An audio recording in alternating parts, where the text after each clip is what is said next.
Hey, TGO Primary Trade Alert traders, Matt Buckley, callsign Wiz. I'm the portfolio manager for Primary here at TGO. Wanted to knock out a quick portfolio review and also place a new trade. Very bullish on the financials, but short-term bearish, and we'll talk about that in a couple minutes here. Had a great week last week. We saw one of our positions in the GLD. As you see with weeklies, folks, this is another reason why we broke out the weekly option service and made it its own standalone live trading service, is because they're not for the faint of heart, folks. I call them afterburner trades, meaning when they're working for you, they're like full throttle. When they're working against you, they can suck. And last week with GLD, with gold getting hammered after Wednesday afternoon's FOMC minutes were released, and the Bernanke and some of the governors apparently wondering out loud what the rest of the market's been wondering for years about, is the impact of their quantitative easing on what's going on in the market. So gold took it on the chin, but then started to catch a bid on Friday, especially late Friday, on poor unemployment numbers, right? Unemployment ticked up from 7.7 to 7.8%, which is going to help out gold because the Bernanke has said we're going to keep rates low until we see about 6.5% unemployment. And obviously with unemployment ticking up, that means he's going to keep on printing money, which helps GLD. So there's kind of the strategic mindset behind why I stayed in GLD, and we saw it rally Friday afternoon into the closed above our 160 strike, and we got a max profit, whatever it was, $1,800 or $4,000, whatever it was for the total position there. So great trade on GLD last week, but again, that's why we trade weeklies, folks, or in a separate services, because it's not necessarily a primary tactic, but I trade the tactics that I need to based on the conditions on the battlefield. Okay? Quick review here. XRT retail is I'm fine with this one, even though we're looking a little bit short through our upper short strike and our iron condor. This is fine. Starting to see a nice 42-cent pullback today. I think we're going to see the retailers start to pull in here. Wasn't a good Christmas. Great articles in the Journal over the weekend and Barron's about how retail probably didn't have a great season. And with earnings kicking off here, January expiration's a long time away. I mean, we have 11 days left. We're not even anywhere close to our ejection or evaluation point of $2. There's our stop loss. We're currently at 98 cents here. So I'm fine with this.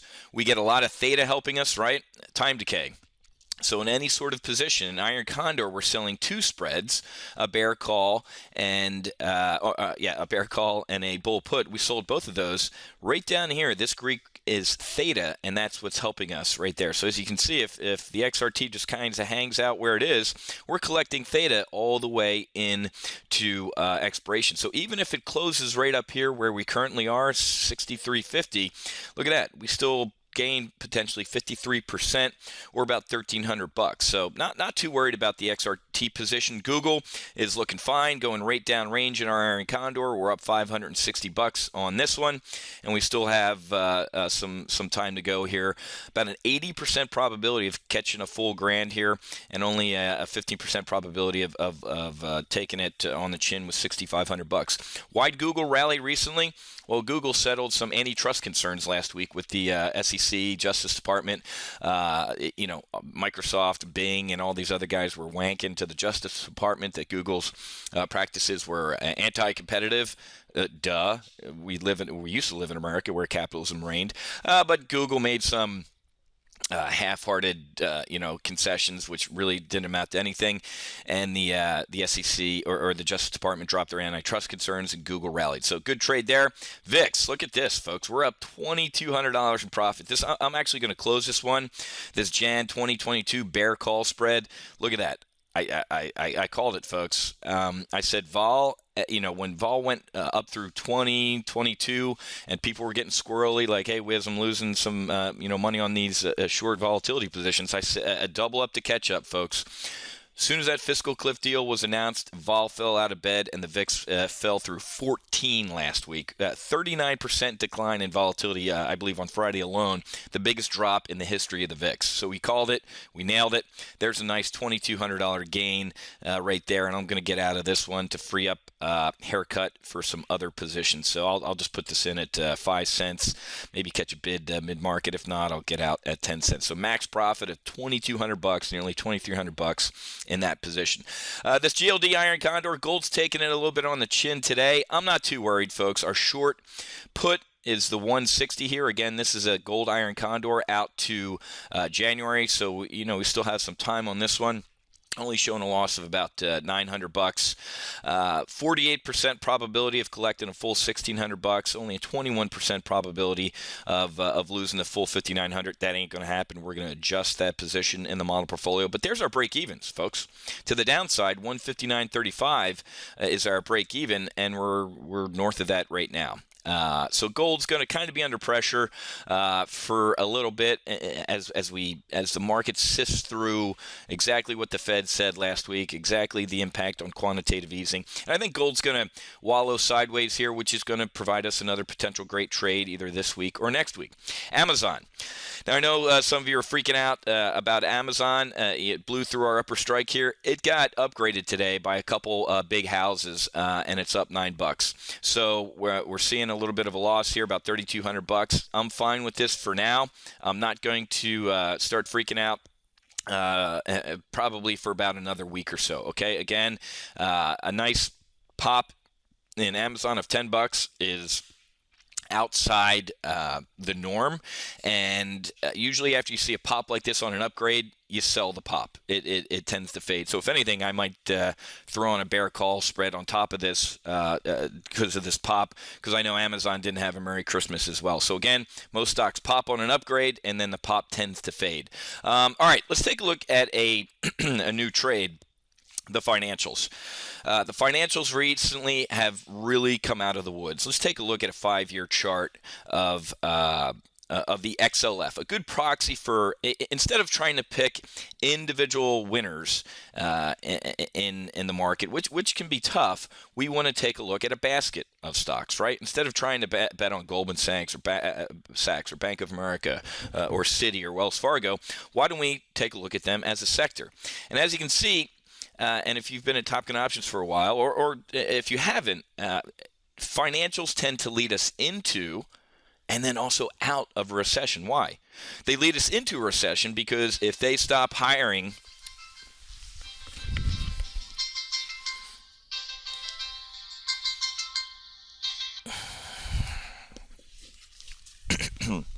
three, two, one.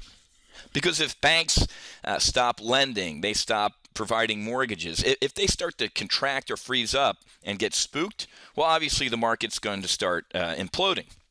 Now, once, and this was a life-changing event, right, folks, for financials. They were giving liar loans, right, or no doc loans to, waitresses. Here's a $500,000 loan for you to go buy a home. That obviously blew up on our face. So obviously credit conditions tightened and banks' lending standards tightened. And also the government got involved with the whole, too big to fail, right? Like, hey, no longer are we going to really backstop a lot of these financial institutions. We saved AIG. We saved a bunch of other companies. We lost to Bear Stearns. We lost to Lehman Brothers. So I think financials, they have to pass these annual stress tests. And a great article in the Wall Street Journal over the weekend, I strongly recommend you read. Go ahead and read this one. Big banks readying payout plans, okay? A lot of banks want to start buying back their shares and get airborne again and really call game on again, okay? Not game on again, lending to the waitress for $500,000, but game on to loosening lending standards, which is good. One of the reasons I think we're not going to get out of the malaise we're in is because banks have really tightened their lending standards. Unless you got a credit score of 800, want to give up your firstborn and are willing to put 90% down, a lot of banks just simply aren't lending.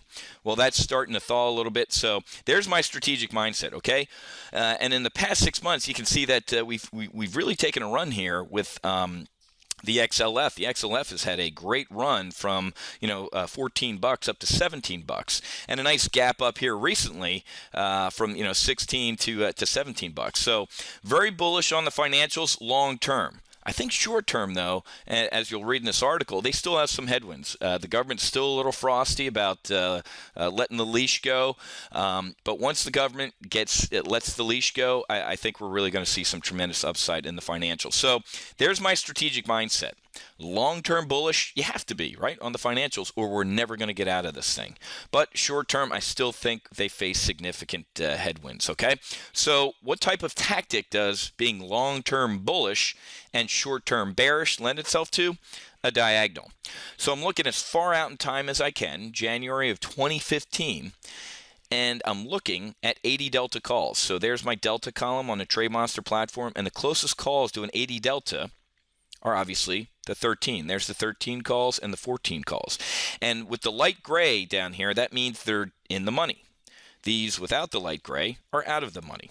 And with the XLF trading right here at $17, $17 is obviously at the money.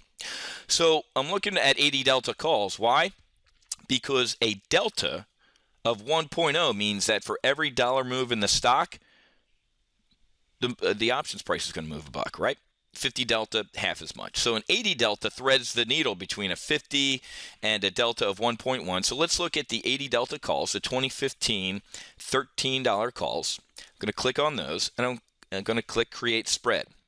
Up is going to pop a ticket with the most common tactics that traders can employ, and I'm going to click on Diagonal.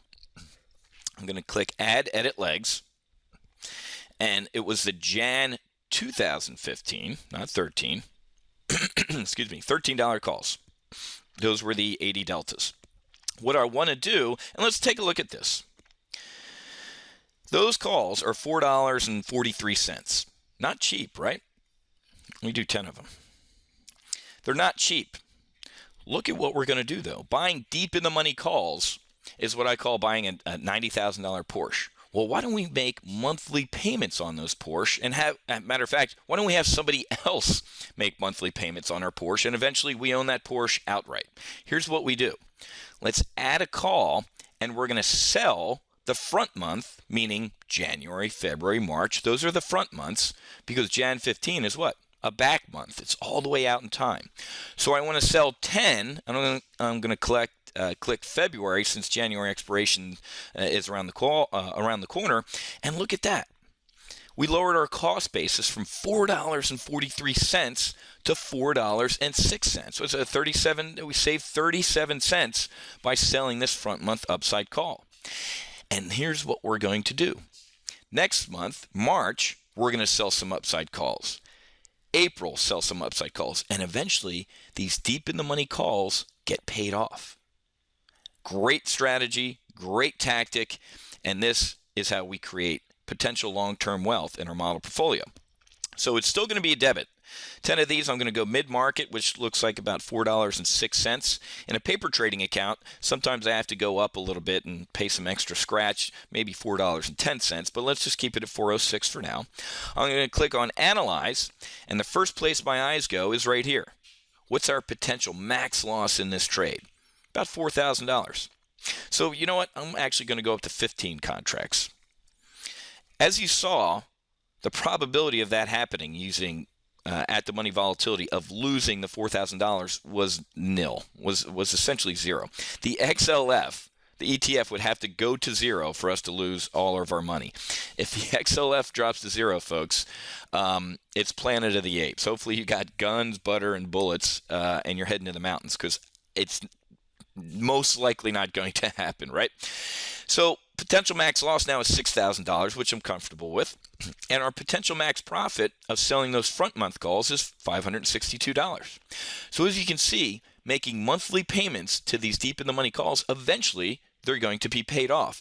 Let's say, for example, it's $500 per month. So in about a year, or hopefully under a year, we've paid off those deep in the money calls, and now we own them outright. And guess what? We're going to continue to sell those front month calls, even though we own them outright, to potentially make even more money. A diagonal is a great strategy, folks. In our primary live trade brief model portfolio, we have diagonals on Brazil, AIG, RIM, China that are working out incredibly well. It takes a little bit of time for these to work, but it's a nice annuity, a nice savings account, call it. Okay, so that's what I'm going to do. Here's the trade. Buying 15 of the XLF, February 13, Jan 15, 13, 17 call diagonals at about a debit of $4.06. Again, so that's buying that deep in the money Jan 15, $13 call. and then turning around, and again, that's a debit, that's a big debit, but we're going to make a little bit of scratch by selling 15 of the Feb 13 $17 calls. Okay? So there's our trade. Looks pretty good. I'm going to click create order, and I'm going to fire that one down range and then blast out a SMS and an email alert on that. Okay? Like I said, don't worry about the Amazon and the golds for now. We'll take a look at those next week or the week after for potential adjustments. XRT, Goog, everything else is looking good. Like I said, we had a really good time last week trading the GLD. Okay? And folks, some questions in the ready room. This is how we handle trading in the trade alert service. Okay? I usually shoot a video. I know Doug just usually blasts out emails. I tend to do both. But since this isn't a live trading service, folks, this is the extent of what we do here. If you're interested in live trading services, I strongly recommend you contact our customer service and get into whether it's our brand new weekly option service, which has returned 30% in 5 weeks. We've averaged $3,000 a week in gains in our newest service, trading weekly options. So I strongly recommend you give that a test flight, and you can get to that on our homepage at Top Gun Options. Hover over. Well, actually, we have a banner on the homepage. Weekly options. You can just click on the banner and take a test flight. Give it a test flight, folks. If you're not sure if you're comfortable with weekly options or you don't know if they're for you, just take a 2-week test flight and figure it out. Okay? All right, guys, I got to run. A lot of trading to go. So happy hunting. Make sure you hedge, and I'll talk to you guys later. See ya.